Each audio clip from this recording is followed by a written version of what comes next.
إن الحمد لله نحمده ونستعينه ونستغفره ونعوذ بالله من شرور أنفسنا وسيئات أعمالنا من يهده الله فلا مضل له ومن يضلل فلا هادي له وأشهد أن لا إله إلا الله وحده لا شريك له وأشهد أن محمدا عبده ورسوله أما بعد فإن خير الحديث كتاب الله وخير الهدى هدى محمد صلى الله عليه وسلم وشر الأمور محدثاتها وكل محدثة بدعة وكل بدعة ضلالة وكل ضلالة في النار.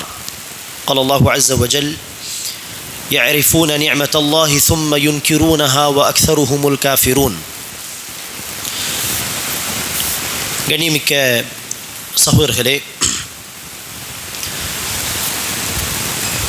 மனிதராக நாம் அல்லாஹ் சுப்ஹானஹு வ தஆலாவுடைய லட்சோப லட்சம் அல்லது கோடான கோடி நிஅமத்துகளுக்கு மத்தியில் வாழ்கிறோம். அல்லாஹ்வுடைய நிஅமத்துகளை, அருட்கொடைகளை நாம் எண்ணி பார்க்க விரும்பினால் நம்மால் ஒருபோதும் அல்லாஹ்வுடைய நிஅமத்துகளை எண்ணி பார்த்துவிட முடியாது. அவ்வாறு அல்லாஹ் சுப்ஹானஹு வ தஆலாவுடைய நிஅமத்துகளை ஒவ்வொரு நாள் ஒவ்வொரு நொடி சொல்லப்போனால் அனுபவிக்கக்கூடிய நாம் அல்லாஹ்வுக்கு நன்றி செலுத்த, ஷுக்குர் செய்ய கடமைப்பட்டிருக்கிறோம். ஆகவேதான் ஈமானுடைய இரண்டு முக்கியமான அம்சங்கள் என்று அறிஞர்கள் சொல்வார்கள். அதில் ஒரு அம்சம் ஷுக்குர், மற்றொரு அம்சம் சபர். வாழ்க்கையில் ஒரு நல்லது நடந்தால், சந்தோஷம் கிடைத்தால், செழிப்பாக நாம் இருந்தால் அல்லாஹ்வுக்கு நன்றி செலுத்த வேண்டும். சோதனை வந்தால், துன்பம் ஏற்பட்டுவிட்டால் சபர், பொறுமையை மேற்கொள்ள வேண்டும். இந்த இரண்டு அம்சங்கள் தான் வாழ்க்கையில் ஒவ்வொரு நொடியும் மாறி மாறி நாம் கடைபிடிக்க வேண்டிய அம்சங்கள் என்பதாக அறிஞர்கள் சொல்வார்கள். ஆகவே அன்பானவர்களே, அல்லாஹ்வுக்கு அல்லாஹ் நமக்கு கொடுத்த அருட்கொடைகள், நிஅமத்துகளுக்கு பதிலாக நாம் நன்றி செலுத்த, ஷுக்குர் செய்ய கடமைப்பட்டிருக்கிறோம். ஷுக்குர் என்பது பெரும்பாலும் நம்முடைய செயல்களால், நம்முடைய நடத்தையால், நம்முடைய செயல்பாடுகளால் நன்றி செலுத்துவதுதான் அடிப்படை. சொல்லப்போனால் நபி ஸல்லல்லாஹு அலைஹி வஸல்லம் அவர்கள் நீண்ட நேரம் கால்கள் வீங்கும் அளவிற்கு தஹஜ்ஜுத் தொழும் பொழுது, கால்கள் வீங்கும் அளவிற்கு எதற்காக யா ரசூலல்லாஹ் நீங்கள் இவ்வளவு நேரம் நின்று தொழுகிறீர்கள் என்று கேட்கும் பொழுது ரசூல் சொல்வார்கள்: அஃபலா அகூன அப்தன் ஷக்கூரா, நான் அல்லாஹ்வுக்கு நன்றி செலுத்தும் அடியானாக இருக்கக்கூடாதா? ஆகவே என்ன அர்த்தம்? இப்படிப்பட்ட இபாதத்துகள், செயல்பாடுகளை கொண்டு அல்லாஹ்வுக்கு நன்றி செலுத்துவதுதான் அடிப்படை. அதே நேரத்தில் வார்த்தையாலும் நாம் அல்லாஹ்வுக்கு நன்றி செலுத்த கடமைப்பட்டிருக்கிறோம்.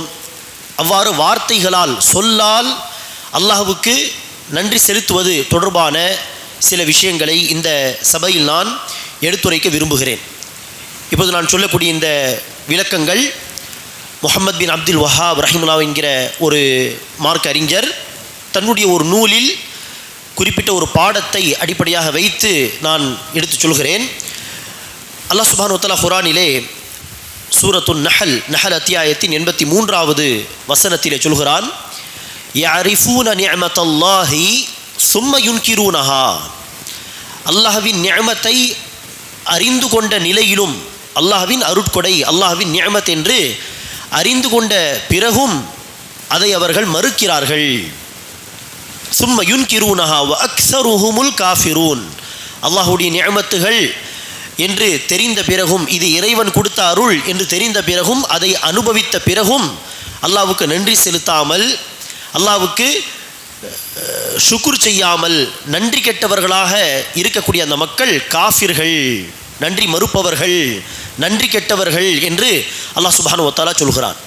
இந்த வசனத்துடைய விளக்கத்திலே, தஃப்சீரிலே முஜாஹித் என்கிற முஃபஸ்ஸிர், குர்ஆனுக்கு விளக்கம் சொல்லக்கூடிய ஒரு அறிஞர் சொல்கிறார்கள். இப்னு அப்பாஸ் ரலியல்லாஹு அன்ஹுமா அவர்களுடைய மாணவர் இவர், முஜாஹித் பின் ஜபர் அவர்கள் சொல்கிறார்கள்: அல்லாஹ்வின் அருட்கொடையை அறிந்து கொண்ட பிறகும் அதை மறுப்பது என்று சொன்னால் என்ன?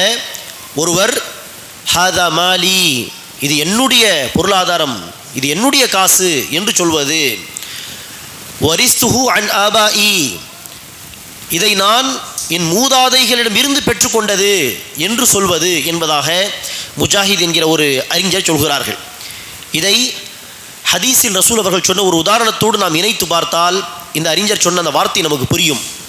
இந்த வார்த்தை, இது என்னுடைய காசு என்று சொல்வது ஏன், அது எப்படி தவறாகும்? என்னுடைய மூதாதைகள் வழியாக நான் இதை பெற்றுக்கொண்டேன், இது என்னுடைய மூதாதைகளுடைய சொத்து என்று சொல்வது ஏன் தவறாகும்? அது எப்படி அல்லாஹ்வுடைய நிஅமத்தை மறுக்கக்கூடிய ஒரு வார்த்தையாக ஆகும் என்பதை ரசூல் அவர்கள் சொன்ன ஒரு உதாரணத்தை அடிப்படையாக கொண்டு நாம் இன்ஷா அல்லாஹ் புரிந்து கொள்வோம். ஆக இப்படி ஒருவர், இது என்னுடைய காசு, இது என்னுடைய மூதாதைகள் வழியாக நான் பெற்றுக்கொண்ட சொத்து, இது என்னுடைய மூதாதைகளுடைய சொத்து என்று சொல்வது என்று உதாரணம் தருகிறார்.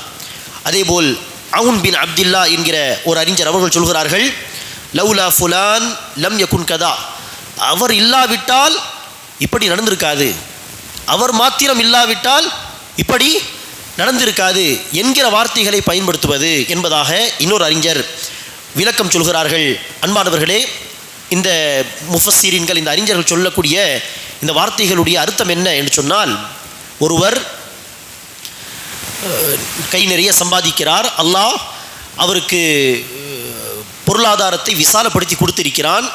அப்படிப்பட்ட நபரை பார்த்து யாராவது அழகான வீடை கட்டியிருக்கிறீர்கள் எப்படி என்று கேட்க, அவர் நான் இந்த வேலையை செய்கிறேன், எனக்கு சம்பளம் இவ்வளவு கிடைக்கிறது, அதை கொண்டு நான் கட்டினேன் என்று சொன்னால் இது தப்பா? இது என்னுடைய காசு, இது என்னுடைய காசில் நான் கட்டிய வீடு என்று சொல்லி சொன்னால் அது தவறான ஒரு வார்த்தை என்று கேட்டால், அடிப்படையில் இது தவறு கிடையாது. அந்த காசை வைத்தவர் அந்த வீட்டை கட்டியிருக்கிறார் என்று சொன்னால் அடிப்படையில் தவறான வார்த்தை கிடையாது. ஆனால் அந்த இடத்தில் அல்ஹம்துலில்லாஹ், அல்லாஹ்வுடைய அருளால் இந்த வீட்டை கட்டினேன், ஒரு நல்ல வேலை இருக்கிறது, அல்ஹம்துலில்லாஹ் சம்பளம் நிறைய வருகிறது, சேவிங்ஸ் சேர்த்து வைத்து அல்லாஹ்வுடைய அருளால் கட்டினேன் என்று பேச்சுக்கு பேச்சு அல்ஹம்துலில்லாஹ், அல்லாஹ்வுடைய உதவியால், அல்லாஹ்வுடைய அருளால், இதுதான் எனது வார்த்தைகளால் அல்லாஹ்வுக்கு நன்றி செலுத்துவது. இப்படி சொல்லுங்கள், இதுதான் சிறந்த வழி, இதுதான் அல்லாஹ்வுக்கு வார்த்தையால் நன்றி செலுத்தக்கூடிய மிக பொருத்தமான வழி. புது வண்டி வாங்கினீர்களா, எப்போது வாங்கினீர்கள் என்று கேட்க, அந்த நேரத்தில் உதாரணத்திற்கு ஒருவர் 2 வாரங்கள் முன்பு தான் வாங்கினேன், 2 லட்சம் ரூபாய் என்ற விலையை மாத்திரம் சொல்லிவிட்டு நிப்பாட்டிவிட்டால் அடிப்படையில் இது தவறு கிடையாது. ஆனால் அல்லாஹ்வுக்கு நன்றி செலுத்தக்கூடிய ஒரு அடியாரின் அடையாளம் என்னது? அவர் என்ன செய்ய வேண்டும்? அந்த இடத்தில் அல்ஹம்துலில்லாஹ், 2 வாரம் முன்பாக வாங்கினேன், அல்ஹம்துலில்லாஹ் என்கிற அந்த ஒரு வார்த்தை சொல்லிவிட்டாலே வார்த்தையால் நாம் அல்லாஹ்வுக்கு நன்றி செலுத்திவிட்டோம், அல்லாஹ்வை நாம் மறக்கவில்லை என்பதாக ஆகிவிடும். அல்ஹம்துலில்லாஹ், அல்லாஹ்வுடைய உதவியால் 2 வாரம் முன்பு தான் வாங்கினேன். இப்படி வார்த்தையால் அல்லாஹ்வுடைய நிஅமத்தை ஒப்புக்கொள்வது, அல்லாஹ்வுக்கு நன்றி செலுத்துவது, அல்லாஹ்வை போற்றி புகழ்ந்து ஹம்து செய்து அல்லாஹ்வுக்கு ஷுக்ர் செய்வது, இதை நாம் கடைபிடிக்க வேண்டும். இப்படி செய்யாமல் ஒருவர், இந்த வண்டி எப்படி வாங்கினீர்கள், இந்த வீடு எப்படி கட்டினீர்கள் என்று கேட்க, என்னுடைய காசு வைத்து நான் கட்டினேன், இது எங்களுடைய மூதாதைகளுடைய சொத்து என்று அல்லாஹ்வை மறந்து விட்டு யாராவது இந்த வார்த்தைகளை சொன்னால் அப்போதுதான் அது என்னது? அல்லாஹ்வை அல்லாஹ்வுடைய நன்றியை மறுக்கக்கூடிய, நன்றி கெட்டவர்களாக நடக்கக்கூடியவர்களுடைய செயலாக அது கருதப்படும். ஆகவே அந்த ஒரு போக்கு, அந்த சிந்தனை நம்மிடத்தில் இருக்கிறதா என்பதை தான் நாம் என்ன செய்ய வேண்டும்? சுய பரிசோதனை செய்து பார்க்க வேண்டும். அல்லாஹ்வுடைய அருட்கொடைகளை அனுபவிக்கும் பொழுது, அதை குறித்து மக்களோடு உரையாடும் பொழுது, பேசும் பொழுது, அல்லாஹ்வை மறந்தவர்களாக அல்ஹம்துலில்லாஹ், அல்லாஹ்வுடைய உதவி, அல்லாஹ்வுடைய கிருபை என்றெல்லாம் சொல்லாமல் அல்லாஹ்வை மறந்துவிட்டு இது நான் சம்பாதித்தது, இது என்னுடைய காசு, இது என்னுடைய மூதாதைகளின் சொத்து என்று அல்லாஹ்வை மறந்து இந்த வார்த்தைகளை நாம் சொல்கிறோமா என்று தான் நாம் என்ன செய்ய வேண்டும்? சிந்தித்து பார்க்க வேண்டும். அப்படிப்பட்ட வார்த்தைகளை நாம் பயன்படுத்தக்கூடியவர்களாக இருந்தால் தன்னுடைய நிலைப்பாட்டை மாற்றி அல்லாஹ்வை நினைவு கூற வேண்டும், அல்லாஹ்வுக்கு வார்த்தைகளால் நன்றி சொல்ல வேண்டும். அல்ஹம்துலில்லாஹ் என்கிற வார்த்தையை உளப்பூர்வமாக சிந்தித்து நாம் என்ன செய்ய வேண்டும்? அந்த வார்த்தைகளை பயன்படுத்த வேண்டும். இதற்கு ஒரு உதாரணத்தை ஹதீஸில் பார்க்கலாம் என்று சொன்னோம். இந்த உதாரணம் என்ன? நபி ஸல்லல்லாஹு அலைஹி வஸல்லம் அவர்கள் பனி இஸ்ராயிலில் நடந்த ஒரு சம்பவத்தை நமக்கு அறிவிக்கிறார்கள். இது சஹீஹ் புகாரியுடைய 36, 34, 64 ஹதீஸ் நம்பர். நபி ஸல்லல்லாஹு அலைஹி வஸல்லம் பனி இஸ்ராயிலில் நடந்த ஒரு சம்பவத்தை சொல்கிறார்கள். பனி இஸ்ரவேலர்களில் 3 நபர்களை அல்லாஹ் சுப்ஹானஹு வ தஆலா சோதிக்க வேண்டும் என்று நாடுகிறான். அதில் ஒருவர் தொழுநோய் உள்ளவர், அவருடைய மேனில் அவருடைய ஸ்கின்னில் வியாதி உள்ளவர், இன்னொருவர் வழுக்குத்தலை உள்ளவர், மூன்றாவது நபர் பார்வையற்றவர். இந்த 3 நபர்களை அல்லாஹ் சோதிக்க வேண்டும் என்று நாடுகிறான். ஆகவே அந்த 3 நபர்களை நோக்கி அல்லாஹ் சுப்ஹானஹு வ தஆலா ஒரு மலக்கை வானவரை அனுப்புகிறான். அந்த வானவர் அந்த 3 நபர்களிடம் ஒவ்வொரு நபராக செல்கிறார்கள். முதலாவது தொழுநோயாளியிடம் சென்று அவரிடத்தில் அந்த மலக்கு, மனித ரூபத்தில் வந்த அந்த மலக் அந்த தொழுநோயாளியை பார்த்து கேட்கிறார், உங்களிடத்தில் மிக பிரியமான விஷயம், நீங்கள் அதிகம் விரும்பக்கூடிய ஒரு விஷயம், உங்களுடைய பெரிய ஆசை என்று சொன்னால் என்ன? அதற்கு அந்த தொழுநோயாளி சொல்கிறார், என்னுடைய மிகப்பெரிய ஆசை என்று சொன்னாலே இந்த தொழுநோய் இருக்கக்கூடிய இந்த மேனி எல்லாம், இந்த தோல் எல்லாம் போய் ஒரு நல்ல மேனி, நல்ல தோல் எனக்கு கிடைக்க வேண்டும், அழகான தோற்றம் எனக்கு கிடைக்க வேண்டும், இதுதான் என்னுடைய மிகப்பெரிய ஆசை என்று சொன்னதும் அந்த மலக் அல்லாஹுடைய அனுமதியால் அந்த தொழு நோயாளி மீது தன்னுடைய கையை தடவுகிறார். அல்லாஹ் அவருக்கு இதன் மூலியமாக ஷிஃபாவை தருகிறான். அழகான மேனி அவருக்கு கிடைக்கிறது, அந்த தொழு நோயெல்லாம் நீங்கி விடுகிறது. அடுத்து அந்த மலக் அந்த தொழு நோயாளியிடம் கேட்கிறார், உங்களுக்கு பிடித்த பொருளாதாரம், பொருள் என்று சொன்னால் என்ன, மால் என்ன? அதற்கு அவர் சொல்கிறார், எனக்கு ஒட்டகம் பிடிக்கும். சரி, ஒரு ஒட்டகத்தை கொடுத்து அல்லாஹ் உங்களுக்கு பரக்கத் செய்யட்டும், அல்லாஹ் உங்களுக்கு இந்த பொருளாதாரத்தில், இந்த ஒட்டகத்தில் பரக்கத் செய்யட்டும் என்று துவா செய்துவிட்டு சென்று விடுகிறார். அடுத்து அல்லாஹ் சுப்ஹானஹு வ தஆலா அந்த பொருளாதாரத்தில், அந்த ஒட்டகத்தில் பரக்கத் செய்கிறான். ஒரு ஒட்டகத்தில் 2, 2 4, 4 10 என்று நிறைய ஒட்டகங்கள். அடுத்து இரண்டாவதாக அந்த வானவர், அந்த மலக் வழுக்குத்தலை உள்ளவரிடத்தில் சென்று கேட்கிறார், உங்களுடைய மிகப்பெரிய ஆசை என்று சொன்னால் என்ன, உங்களுக்கு என்ன பிடிக்கும்? அதற்கு அவர் சொல்கிறார், என்னுடைய தலையில் முடிகள் வர வேண்டும், முடி இல்லாத இந்த தலை போய் நல்ல முடிகள் வருவதுதான் எனக்கு பெரிய ஆசை. இதை பார்த்து சில பேர் என்னை வெறுக்கிறார்கள். அல்லாஹ்வின் அனுமதியால் அவர் அந்த தலை மீது தன்னுடைய கையை தடவுகிறார் அந்த வானவர். அல்லாஹ் அவருக்கு ஷிஃபாவை தருகிறான், தலைமுடி வருகிறது, அழகான முடிகள். அடுத்து அவர் கேட்கிறார், உங்களுக்கு பிடித்த மால், பொருளாதாரம் என்ன? அவர் சொல்கிறார், மாடு. ஒரு மாட்டை கொடுத்து அல்லாஹ் உங்களுக்கு பரக்கத் செய்யட்டும் என்று துவா செய்கிறார். அல்லாஹ் சுப்ஹானஹு வ தஆலா அந்த பொருளாதாரத்தில் பரக்கத் செய்கிறான். நிறைய மாடுகள் வருகின்றன, வருமானம் வருகிறது. இப்படி அல்லாஹ் சுப்ஹானஹு வ தஆலா பொருளாதாரத்தை தருகிறான், ஷிஃபாவையும் தருகிறான், சந்தோஷமான வாழ்க்கையை தருகிறான். மூன்றாவதாக பார்வையற்றவரிடத்தில் அந்த மலக்கு வருகிறார், மனித ரூபத்தில் வந்து, உங்களுக்கு மிக பிரியமான விஷயம் என்ன, உங்களுடைய மிகப்பெரிய ஆசை என்று சொன்னால் என்ன? அதற்கு அவர் சொல்கிறார், எனக்கு பார்வை வர வேண்டும், நான் இந்த உலகத்தை, மக்களை பார்க்க வேண்டும், பார்வை வந்தால் போதும். கையை தடவியதும் அல்லாஹுடைய அனுமதியால் பார்வை வருகிறது. உங்களுக்கு என்ன மால், என்ன பொருளாதாரம் வேண்டும் என்று கேட்க, எனக்கு ஆடு வேண்டும் என்று சொல்ல, ஒரு ஆட்டை கொடுத்து அல்லாஹ் உங்களுக்கு பரக்கத் செய்யட்டும் என்று துவா செய்கிறார். நிறைய ஆடுகள் வருகின்றன, அல்லாஹ் பரக்கத் செய்கிறான், வருமானமும் கிடைக்கிறது, பார்வையும் வந்துவிட்டது, சந்தோஷமான வாழ்க்கை. சில நாட்களுக்கு பிறகு அல்லாஹ் என்ன செய்கிறான், சோதிப்பதற்காக வேண்டி மீண்டும் அந்த மலக்கை வேறு ஒரு மனிதருடைய ரூபத்தில் அனுப்புகிறான். அந்த மலக் முதலாவதாக தொழு நோயாளியிடத்தில் வருகிறார்கள். வந்து சொல்கிறார்கள், நான் ஒரு பிரயாணி, ஒரு ஒட்டகத்தை நீங்கள் தந்தால் பயணம் செய்வதற்கு எனக்கு இலகுவாக இருக்கும், ஒரு ஒட்டகத்தை கொடுத்து உதவி செய்ய முடியுமா என்று கேட்க, அந்த தொழு நோயாளியாக இருந்தவர் சொல்கிறார், இல்லை இல்லை, எனக்கு பல செலவுகள் இருக்கிறது, பல வேலைகள் இருக்கிறது, உங்களுக்கு என்னால் ஒட்டகத்தை எல்லாம் தர முடியாது. அதற்கு அந்த மலக் என்ன செய்கிறார், அல்லாஹுடைய நியமத்தை நினைவூட்டும் விதமாக சொல்கிறார்.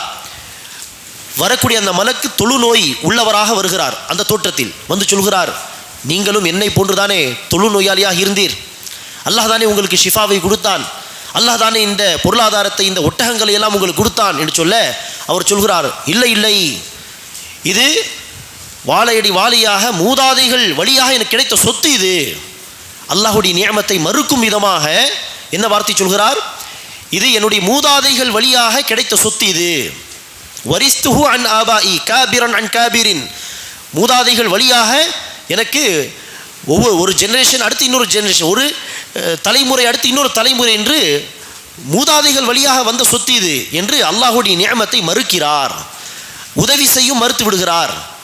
அல்லாஹ்வின் பெயரை கொண்டு நான் உதவி கேட்கிறேன் என்று அந்த மலக்கு கேட்ட பிறகும் என்ன செய்யவில்லை, உதவி செய்யவில்லை. அல்லாஹ் சுப்ஹானஹு வ தஆலா செய்கிறான், மீண்டும் அந்த நபரை பழைய நிலைமைக்கு திருப்பி விடுகிறான். மீண்டும் அந்த தொழுநோய் என்பது மீண்டும் வருகிறது, அந்த பொருளாதாரம் கொஞ்சம் கொஞ்சமாக குறைந்து விடுகிறது, மீண்டும் பழைய நிலைமைக்கு திருப்பப்படுகிறார். அதேபோல் இரண்டாவது நபரிடம் வழுக்கு தலையோடு வந்து உதவி கேட்கிறார். ஒரு மாடு எனக்கு கொடுக்க முடியுமா, உதவி செய்ய முடியுமா? அவர் சொல்கிறார், இல்லை, எனக்கு இந்த செலவு இருக்கிறது, அந்த செலவு இருக்கிறது, என்னால் இதெல்லாம் தர முடியாது.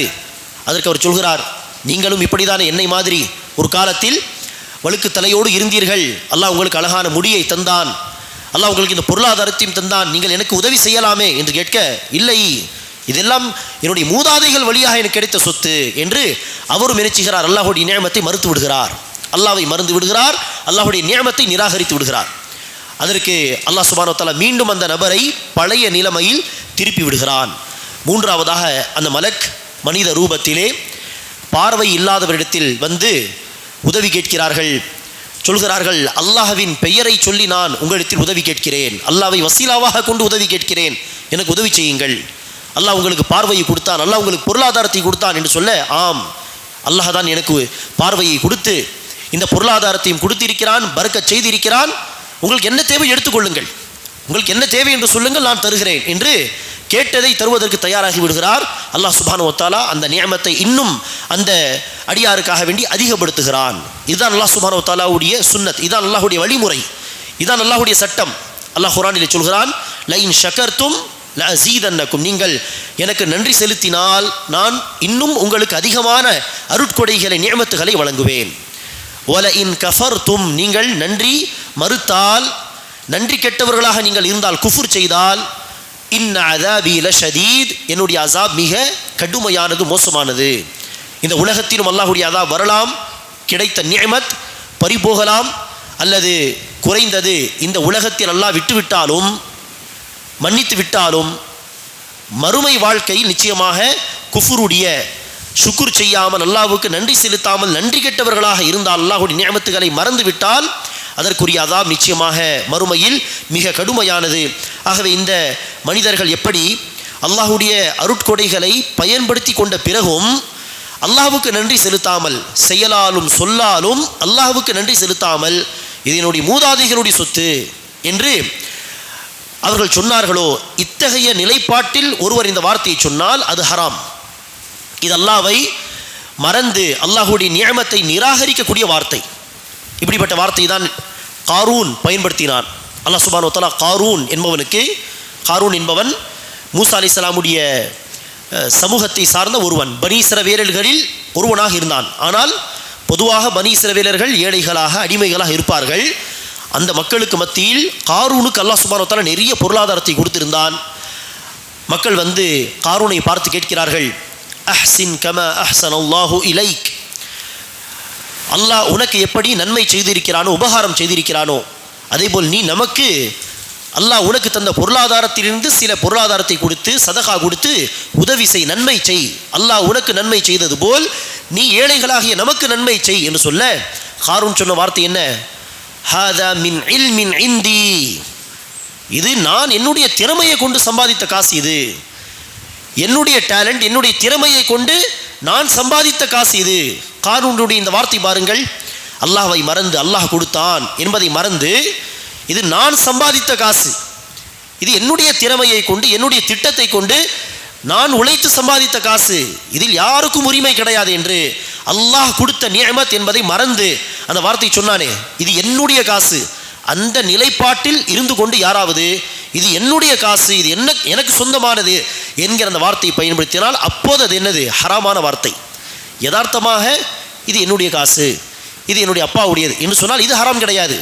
அல்லாஹ்வுடைய நியமத்தை மறந்தவர்களாக இது என்னுடைய காசு, இது என்னுடைய வீடு, நான் கட்டியது என்கிற காரூனுடைய நிலைப்பாட்டில் இருந்து கொண்டு யாராவது சொன்னால் அது நிச்சயமாக நன்றி கெட்டவர்களுடைய வார்த்தை. அதை குறித்து தான் அந்த அறிஞர்கள் சொல்கிறார்கள், இது என்னுடைய பொருளாதாரம், இது என்னுடைய மூதாதைகளிடம் இருந்து நான் பெற்றுக்கொண்ட சொத்தாகும் என்று சொல்வது என்று உதாரணம் சொன்னார்கள் இந்த அறிஞர்கள். இது நன்றி கெட்டவர்கள் பயன்படுத்தக்கூடிய வார்த்தைகள். யதார்த்தமாக சொன்னால் தப்பில்லை, அந்த நேரத்திலும் அப்படியே மொட்டையாக சொல்லாமல், அல்ஹம்துலில்லாஹ் இது நான் சம்பாதித்த காசு, அல்ஹம்துலில்லாஹ் இது நான் சேர்த்து வைத்த காசு, அல்ஹம்துலில்லாஹ் இது எனக்கு மூதாதைகள் வழியாக கிடைத்த சொத்து என்று அல்லாஹ்வை நினைவு கூற வேண்டும். அல்லாஹ்வை அங்கு நினைவு கூறும் விதமாக அல்ஹம்துலில்லாஹ் சொல்வது, அல்லாஹுடைய அருளால், அல்லாஹுடைய உதவியால், அல்லாஹுடைய கிருபை, அல்லாஹுடைய கருணை என்று ஏதாவது ஒரு விதத்தில் அல்லாஹ்வை சொல்லால் நன்றி செலுத்தும் விதமாக சில வார்த்தைகளை அங்கு பயன்படுத்திவிட்டால் அது தப்பில்லை. அல்லாஹ்வை மறந்து விட்டு இந்த வார்த்தைகளை சொன்னால்தான் அது நன்றி கெட்டவர்களுடைய வார்த்தையாக அது கருதப்படும். ஆகவே காரூன் என்ன செய்தான்? இது நான் சம்பாதித்த காசு என்று சொன்னான். ஆனால் அவன் மறந்து விட்டான். அவனை விட பெரிய பெரிய புத்திசாலிகள் இருந்திருப்பார்கள், பெரிய அறிவாளிகள் இருந்திருப்பார்கள், ஆனால் காரூனை விட ஏழைகளாக இருப்பார்கள். அல்லது காரூனை விட அறிவில் குறைந்தவர்களாக சில பேர் இருந்திருப்பார்கள் அதே காலத்தில். ஆனால் அவர்கள் காரூனை விட பெரிய பணக்காரர்களாக இருந்திருப்பார்கள். என்ன அர்த்தம்? அறிவின் அடிப்படையில் இந்த காசு பணம் கிடைப்பதில்லை. யார் எவ்வளவு பெரிய அறிவாளியோ அவ்வளவு செல்வந்தராக இருப்பான். யார் எவ்வளவு அறிவில் குறைந்தவனாக இருப்பானோ அல்லது முட்டாளாக இருப்பானோ அவனுக்கு காசு பணம் இருக்காது. அப்படியா?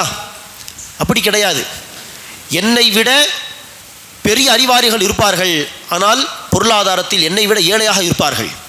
சில பேர் என்னை விட அறிவில் குறைவாக இருப்பார்கள், ஆனால் என்னை விட பெரிய பணக்காரர்களாக இருப்பார்கள். ஆகவே இது அறிவின் அடிப்படையில் கிடைக்கக்கூடிய விஷயம் கிடையாது. இது அல்லாஹுடைய அருள். நாடியவர்களுக்கு அல்லாஹ் நிச்சயிக்கிறான் பொருளாதாரம் என்கிற அருளை தருகிறான். நாடியவர்களுக்கு அல்லாஹ் அறிவு என்கிற அருளை தருகிறான். நாடியவர்களுக்கு அல்லாஹ் சுப்ஹானஹு வ தஆலா உடல் ஆரோக்கியம் என்கிற அந்த நியமத்தை தந்து விடுகிறான். நாடியவர்களுக்கு அல்லாஹ் சுப்ஹானஹு வ தஆலா பலவிதமான நியமத்துகளை தருகிறான். எல்லாமே அல்லாஹுடைய நியமத்து தான். ஆகவே இது அல்லாஹ் தந்த நியமத் என்பதை மறந்து நாம் என்ன செய்யக்கூடாது? எந்த நிலையிலும் வார்த்தைகளை விடக்கூடாது, பேசக்கூடாது. அல்லாஹ்வின் நியமத்துகளை குறித்து பேசும் பொழுதெல்லாம் அல்ஹம்துலில்லாஹ், அல்லாஹுடைய உதவி, அல்லாஹுடைய அருள் என்கிற வார்த்தைகளை அவசியம் பயன்படுத்த வேண்டும். இதுதான் என்னது? சொல்லால் அல்லாஹ்வுக்கு நன்றி செலுத்துவது. அன்பானவர்களே, இது தொடர்பாக இன்னொரு செய்தி. நபி ஸல்லல்லாஹு அலைஹி வஸல்லம் அவர்கள் சஹாபா பெருமக்கள் ஒரு முறை பயணத்தில் இருந்தார்கள். பயணத்தில் இருந்த பொழுது இரவு எல்லோரும் தூங்குகிறார்கள். அந்த நேரத்தில் மழை இறங்குகிறது. மழை பெய்த பிறகு அடுத்து ஃபஜர் தொழுகைக்காக எல்லோரும் எழுந்து ஃபஜர் தொழுகை நிறைவேற்றுகிறார்கள். ஃபஜர் தொழுகைக்கு பிறகு நபி ஸல்லல்லாஹு அலைஹி வஸல்லம் சொன்னார்கள், அல்லாஹ் எனக்கு வஹி மூலியமாக அறிவித்தான். அல்லாஹ் சொன்னான், அஸ்பஹ மின் இபாதி முஃமினுன் பி வ காஃபிருன். நேற்று இரவு சிலர் என்னை நம்பிக்கை கொண்டவர்களாகவும் சிலர் என்னை நிராகரித்தவர்களாகவும் ஆகிவிட்டார்கள். இரவில் சில பேர் காலை பொழுதை அடையும் அந்த சமயத்திலே சிலர் என்னை நம்பிக்கை கொண்டவர்களாகவும் சிலர் என்னை நிராகரித்தவர்களாகவும் மாறிவிட்டார்கள். அது எப்படி என்று சொன்னால், இரவு மழை பெய்ததே அதை அடிப்படையாக வைத்து அல்லாஹ் சுப்ஹானஹு வ தஆலா சொன்னதாக ரசூல் சொல்கிறார்கள். யார் மழை பெய்த பிறகு அல்லாஹ்வின் அருளால் மழை பெய்தது என்று சொன்னார்களோ அவர்கள் என்னை நம்பிக்கை கொண்டவர்கள், நட்சத்திரங்களை நிராகரித்தவர்கள். ஆனால் யார் அந்த அறியாமை கால பழக்க வழக்கத்தின் அடிப்படையில் இந்த நட்சத்திரத்தின் காரணமாக மழை பெய்தது, அந்த நட்சத்திரத்தின் காரணமாக முத்திர்னா பி நௌஹி கதா, இந்த நட்சத்திரத்தின் காரணமாக மழை பெய்தது என்று அல்லாஹ்வை மறந்துவிட்டு அந்த மழைக்கு ஏதோ நட்சத்திரத்தை காரணமாக காட்டினார்களோ அவர்கள் நட்சத்திரங்களை நம்பிக்கை கொண்டு என்னை நிராகரித்த காஃபிர்கள் என்று அல்லாஹ் சுப்ஹானஹு வ தஆலா சொன்னதாக நபி ஸல்லல்லாஹு அலைஹி வஸல்லம் அவர்கள் சொல்கிறார்கள். இந்த நட்சத்திரங்கள், இந்த மழை அது ஒரு பக்கம் இருக்கட்டும்.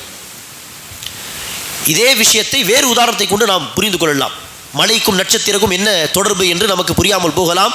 உண்மையில் தொடர்பு இருக்கிறதா இல்லையா அதுவே ஒரு சிந்திக்க வேண்டிய ஒரு விஷயம்தான். ஆனால் புயல் காற்று அடிக்கிறது, மேகங்கள் வந்து அடுத்து மழை பொழிகிறது என்று சொன்னால், இந்த மழைக்கு நாம் பேசும் பொழுது மேகங்கள் வந்துவிட்டது மழை பெய்யும் என்று சொன்னால் இது தவறா என்று கேட்டால் அடிப்படையில் இது தவறு கிடையாது. காரணம் என்ன? மேகங்கள், கருத்த மேகங்கள் ஒன்று கூடிவிட்டால் அது மழை பெய்வதற்கு ஒரு காரணம். அல்லாஹ் தான் அதை ஒரு காரணமாக ஆக்கி வைத்திருக்கிறான். புயல் காற்று அடிக்கிறது, மேகங்கள் ஒன்று கூடிவிட்டது, இது பொதுவாக மழை பெய்வதற்கு ஒரு அடையாளம், ஒரு காரணம். இது உண்மையில் அல்லாஹ் ஏற்படுத்திய ஒரு காரணம். ஆகவே மேகங்கள் ஒன்று கூடுவதை பார்த்தால் மழை பெய்யும் என்று சொன்னால் இந்த வார்த்தை தப்பு கிடையாது. ஆனால் இதைவிட சிறந்த வழி என்ன? நாம் ஏற்கனவே சொன்னது போல் இந்த வார்த்தையை சொல்லும் பொழுது இன்ஷா அல்லாஹ், அல்லாஹ் நாடினால் என்று சொல்லிவிட்டால் அங்கு ஒரு குழப்பமும் கிடையாது. என்னதான் மேகங்கள் ஒன்று கூடிவிட்டாலும் அல்லாஹ் நாடினால்தான் அடுத்து மழை பெய்யும். அது அல்லாஹ்வுடைய நிஅமத். அது அல்லாஹ் நாடும் பொழுது மழையை பொழிகிறான். அல்லாஹ் மழையை பொழிய வேண்டும் என்று நாடினால் நிறைய மேகங்கள் வர வேண்டும் என்கிற அவசியம் கிடையாது. அப்படியே மழை அல்லாஹ் பொழிய செய்வான். அல்லாஹ் மழை பொழிய வேண்டும் என்று நாடவில்லை என்று சொன்னாலும், என்னதான் மேகங்கள் ஒன்று கூடிவிட்டாலும், புயல் காற்று அடித்தாலும் மழை வராது. எல்லாமே அல்லாஹ்வுடைய செயல். ஆகவேதான் இந்த காரணங்களை நாம் அடிப்படையாக வைத்து பேசினாலும், மேகங்கள் வந்துவிட்டது மழை பெய்யும் என்று பேசினாலும், இன்ஷா அல்லாஹ், அல்லாஹ் நாடினால், அல்லாஹ்வுடைய உதவி இருந்தால் என்கிற வார்த்தைகளை நாம் பயன்படுத்தி விட்டால் நாம் அல்லாஹ்வை மறக்கவில்லை, அல்லாஹ்வுடைய நிஅமத்தை மறக்கவில்லை. அல்லாஹ் சுப்ஹானஹு வ தஆலாவை தான் நாம் முன்னிலைப்படுத்துகிறோம். அல்லாஹ் தான் இந்த நிஅமத்தை வழங்கக்கூடிய உண்மையான இறைவன், ரப்பு. அடுத்துதான் மற்றவர்கள் காரணம் என்பது அங்கு ஊர்ஜிதப்படுத்தப்படும்.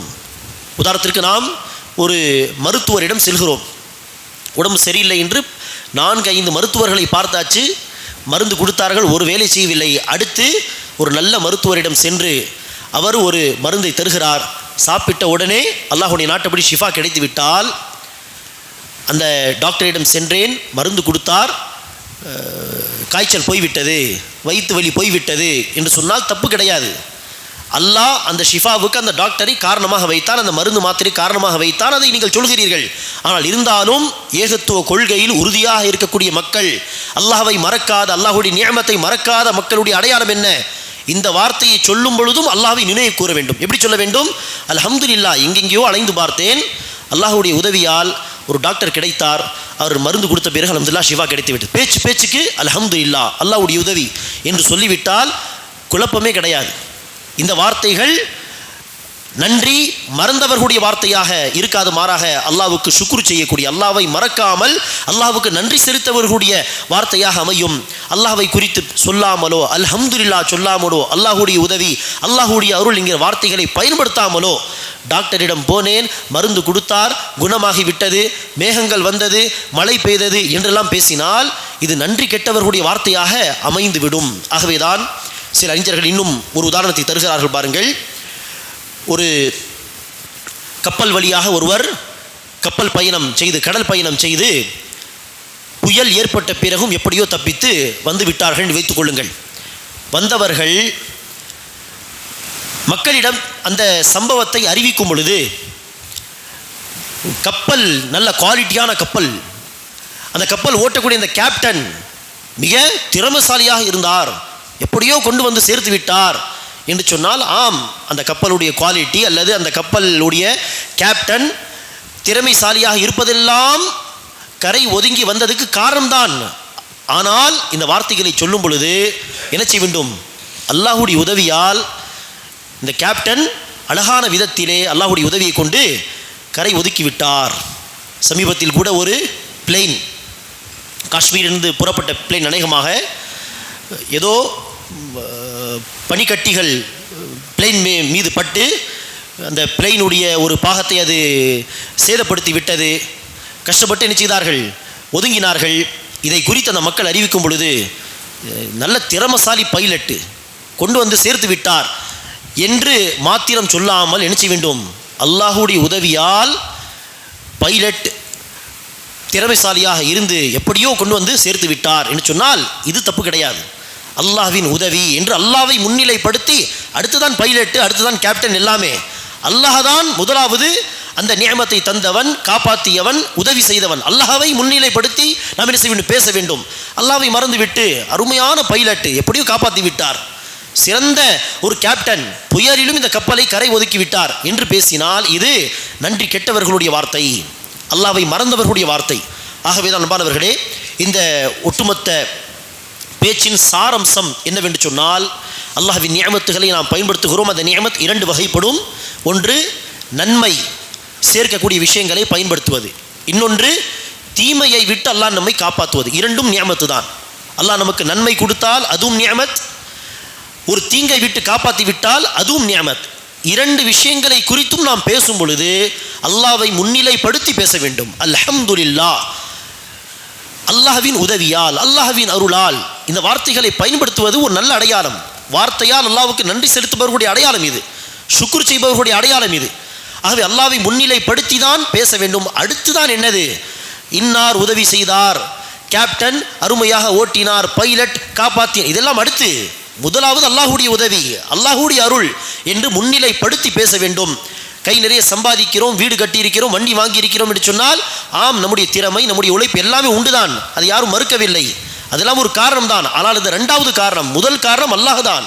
ஆகவே அல்லாஹுடைய அருளால் அல்லாஹ் பொருளாதாரத்தை தந்திருக்கிறான், அல்லாஹுடைய உதவி, அல்லாஹ் பரக்கத் தந்திருக்கிறான், வீடு கட்டினேன், வண்டி வாங்கினேன், அல்ஹம்துலில்லாஹ் என்று அல்லாஹ்வை முன்னிலைப்படுத்தி பேசக்கூடிய இந்த பழக்கத்தை நாம் கொண்டு வர வேண்டும். அதை வெறுமனே ஒரு பழக்கமாக அல்லது சடங்காக இல்லை, மாறாக உளப்பூர்வமாக அந்த வார்த்தைகளை உணர்ந்து நாம் என்ன செய்ய வேண்டும், பேச வேண்டும். வார்த்தையில் கூட நன்றி கெட்டவர்களாக நாம் ஆகிவிடக்கூடாது.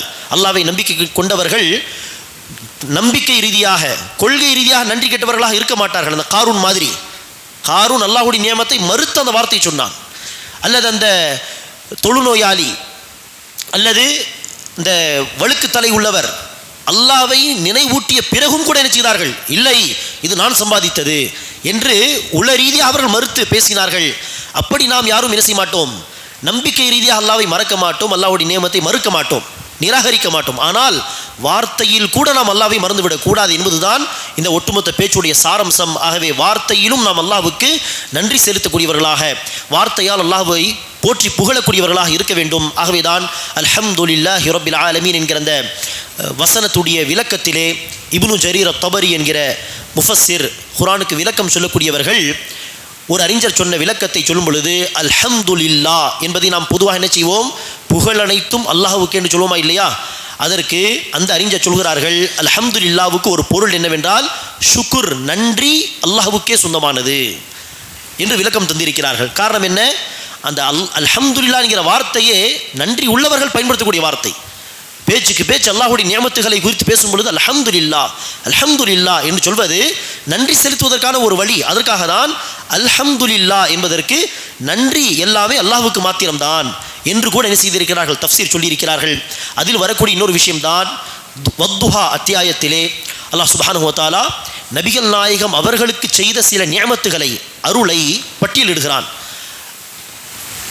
அலம் யஜிதுக யதீமன் ஃபஆவா, நபியே அல்லாஹ் உங்களை யத்தீமாக, அனாதையாக கண்டு உங்களுக்கு அபயம் அளிக்கவில்லையா? உங்களுக்கு ஆதரவு தரக்கூடிய ஒரு ஏற்பாடை அல்லாஹ் செய்து கொடுக்கவில்லையா? வவஜதக ضالன் ஃபஹதா, நேர்வழி என்ன, அல்லாஹ்வை எப்படி வணங்க வேண்டும் என்று அந்த வழி தெரியாதவராக நீங்கள் இருந்தீர்கள், அல்லாஹ் உங்களுக்கு இந்த நேரான வழி இஸ்லாத்தை காட்டவில்லையா? வவஜதக ஆயிலன் ஃபஅக்னா, நீங்கள் தேவை உள்ளவராக இருந்த பொழுது அல்லாஹ் உங்களை தேவையற்றவராக வசதி வாய்ப்பை கொடுத்து, தன்னிறைவை கொடுத்து தேவையற்றவராக ஆக்கவில்லையா என்று சொல்லிவிட்டு அல்லாஹ் அடுத்து என்ன சொல்கிறான், அம்மல் யதீம ஃபலா தக்ஹர், நீங்கள் யத்தீமாக இருந்த பொழுது அல்லாஹ் உங்களுக்கு உதவி செய்தான். ஆகவே நீங்கள் அல்லாஹ்வுக்கு நன்றி செலுத்துவதாக இருந்தால் நீங்கள் யத்தீமை என்ன செய்ய வேண்டாம், விரட்ட வேண்டாம், மாறாக நீங்கள் யத்தீமை அரவணைக்க வேண்டும். வம்ம சாயில ஃபலா தன்ஹர், நீங்கள் தேவையுள்ளவராக இருந்த பொழுது அல்லாஹ் உங்களுக்கு பொருளாதாரத்தை கொடுத்தான், வசதி வாய்ப்பை கொடுத்தான். அதே போல் தேவை உள்ள ஒருவர் உங்களிடத்தில் வந்து கேட்டால், உதவி கேட்டால், யாசிப்பவர் வந்தால் விரட்டாதீர்கள், உங்களால் இயன்ற உதவியை செய்யுங்கள். அதே போல் வழி தெரியாதவராக நீங்கள் இருந்தீர்கள், அல்லாஹ் உங்களுக்கு நேர்வழியை காட்டினான். அதே போல் வழி தெரியாதவர், சந்தேகம் உள்ளவர், சாயில் என்று சொன்னால் இரண்டு அர்த்தம் உண்டு, யாசிப்பவர் அல்லது கேள்வி கேட்பவர். அவர் யாராவது வந்து விளக்கம் கேட்டால் அல்லாஹ் எப்படி உங்களுக்கு நேர்வழி காட்டினானோ அதே போல் நீங்கள் அவருக்கு நேர்வழி காட்டுங்கள். இது செயலால் நன்றி செலுத்துவது. செயலால் நன்றி செலுத்துவதை அல்லாஹ் சொல்லிவிட்டு அடுத்து நாவால் நன்றி செலுத்துவதை இறுதியாக அல்லாஹ் சொல்கிறான், வஅம்மா பிநிஅமத்தி ரப்பிக ஃபஹத்திஸ், அல்லாஹ்வுடைய நியமத்தை நீங்கள் மக்களுக்கு எடுத்து சொல்லுங்கள். எடுத்து சொல்லுங்கள் என்று சொன்னால் என்ன, தேவைப்படும் பொழுது உதாரணத்திற்கு யத்தீமாக இருந்த நபி ஸல்லல்லாஹு அலைஹி வஸல்லம் அவர்களை போல் ஒருவர் யத்தீமாக இருந்து அல்லாஹ் அவருக்கு ஆதரவு தரக்கூடிய மக்களை ஏற்படுத்தி கொடுத்து நல்ல வாழ்க்கை அமைத்து தந்திருந்தால் அவர் என்ன செய்யலாம், மக்களிடத்தில் சொல்லலாம், நான் அனாதையாக இருந்தேன், ஆனால் அல்லாஹ் சுப்ஹானஹு வ தஆலா என்னை அப்படி விடவில்லை, அல்ஹம்துலில்லாஹ் எனக்கு ஆதரவு தரக்கூடிய மக்களை எல்லாம் ஏற்படுத்தி கொடுத்தான். அதேபோல் தான் நாமும் என்ன செய்ய வேண்டும், மக்களுக்கு உதவி செய்ய வேண்டும் என்று அல்லாஹ் நமக்கு செய்த நியமத்தை இப்படி தேவைப்பட்டால் மக்களுடைய படிப்பினைக்காக எடுத்து சொல்ல வேண்டும். வஅம்மா பிநிஅமத்தி ரப்பிக ஃபஹத்திஸ், ஆகவே செயலாலும் அல்லாஹ்வுக்கு நன்றி செலுத்துங்கள், சொல்லாலும் அல்லாஹ்வுக்கு நன்றி செலுத்துங்கள்.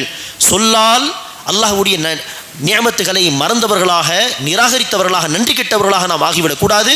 செயலாலும் நன்றி கெட்டவர்களாக நாம் ஆகக்கூடாது. அல்லாஹ் சுப்ஹானஹு வ தஆலா நம் அனைவருக்கும் சொல்லாலும் செயலாலும் அல்லாஹ்வுக்கு நன்றி செலுத்தக்கூடிய, ஷுக்குர் செய்யக்கூடிய ஷாக்கிரீன்களாக, அல்லாஹ்வுக்கு நன்றி செலுத்தக்கூடிய அடியார்களாக அல்லாஹ் சுப்ஹானஹு வ தஆலா நம்மை ஆக்குவானாக. காஃபிரீன், அதாவது நன்றி கெட்டவர்களாக அல்லாஹ் சுப்ஹானஹு வ தஆலா நம்மை ஆக்க வேண்டாம். சொல்லால் செயலால் அல்லாஹ்வுக்கு நன்றி செலுத்தி இம்மையிலும் மறுமையிலும் அல்லாஹ் சுப்ஹானஹு வ தஆலாவுடைய நியமத்துகளை பெறக்கூடிய பாக்கியசாலிகளாக அல்லாஹ் சுப்ஹானஹு வ தஆலா நம்மை ஆக்குவானாக. ஆமீன். வாஹிரு தஅவானா அனில் ஹம்துலில்லாஹி ரப்பில் ஆலமீன். சுப்ஹானக்கல்லாஹும்ம பிஹம்திக அஷ்ஹது அல்லா இலாஹா இல்லா அன்த அஸ்தக்ஃபிருக வ அத்தூபு இலைக்.